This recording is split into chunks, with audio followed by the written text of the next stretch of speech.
The first time Emily told me she'd be working late, I didn't think much of it.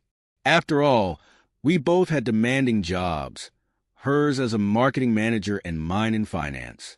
I'll admit, our careers had always been the focus of our marriage, pushing date nights and shared laughter into the background. But it was the third and then the fourth time in just as many weeks that something started to bother me.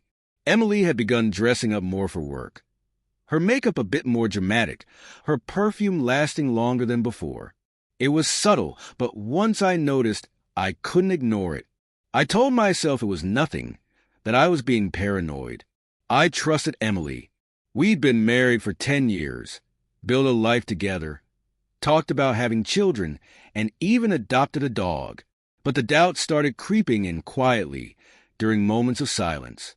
One evening, I decided to bring it up as we sat down to dinner. "Work keeping you busy lately?" I asked, trying to sound casual.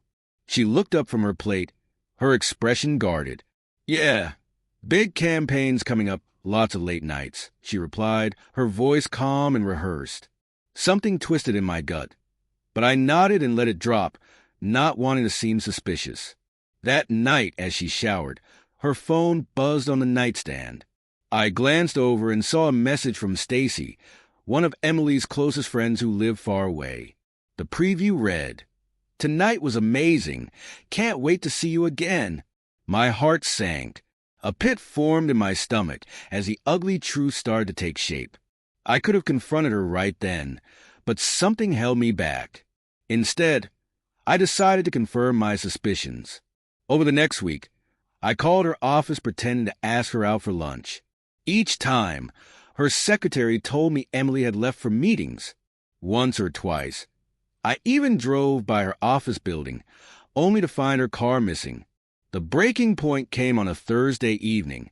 Emily told me she'd be working late again, her voice carrying a slight exhaustion. I waited an hour before grabbing my keys and driving to her office.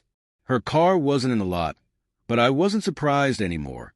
Determined, I logged into our shared phone account and checked her call logs and messages. Normally dull, these showed a number she had been in frequent contact with, a number not linked to any of her known friends or colleagues. I dialed it from a burner phone, my hands shaking. A man's voice answered casually, "Hey, babe, missing me already?" I didn't reply, letting the silence linger before hanging up. My chest felt heavy, a mixture of anger and heartache. I spent that night in a fog, replaying every moment of our marriage, analyzing every lie.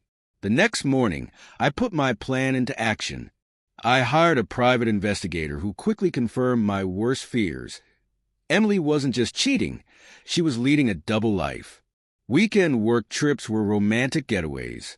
Late meetings were dinner dates and rendezvous at his apartment. It was time for revenge, but not the kind that would land me in jail or ruin my life. I wanted justice, the kind that would leave her with nothing but the consequences of her actions. I gathered evidence, photos, texts, and recorded calls, ensuring everything was admissible in court, preparing for the inevitable divorce. But before I made my move, I wanted to confront her lover. His name was David, a colleague of hers. Single, smug, and unaware of the storm heading his way. I showed up at his apartment one evening, knowing Emily was inside. The door opened, and there he was, his shock almost comical. "Can I help you?" he stammered, already paling. "Yeah, you can," I replied coldly, pushing my way in. Emily stood frozen in the living room, her face drained of color. "You told me you were working late," I said to her, each word cutting deep. "And here you are, throwing away everything we built." David tried to speak, but I turned on him, my voice sharper than I had ever heard it. "Did you know she was married, or did she lie to you too?" He swallowed hard, his eyes darting between us. I didn't know." I stepped closer until we were face to face. "You knew. You just didn't care." Finally, Emily found her voice, but it was weak, trembling. "We can talk about this at home. Please." "There's nothing to talk about," I interrupted. "You made your choice." I tossed the envelope of evidence onto their coffee table, watching it spill out. Photos of them together, screenshots of their texts. Emily reached for it, her hands shaking. "What are you going to do?" she whispered, tears streaming down her face. "I've already filed for divorce," I replied steadily. "You can keep your lover, but you'll lose everything else." I turned to David, whose face had turned a sickly green. "Good luck explaining this. I'm pretty sure they have a strict no-fraternization policy." With that, I walked out, leaving them in stunned silence. The divorce was quick. I got the house, the car, and full custody of our dog, one of the few innocents in this mess. David lost his job after HR was anonymously tipped off, and Emily was left scrambling to find a new apartment, her reputation in ruins.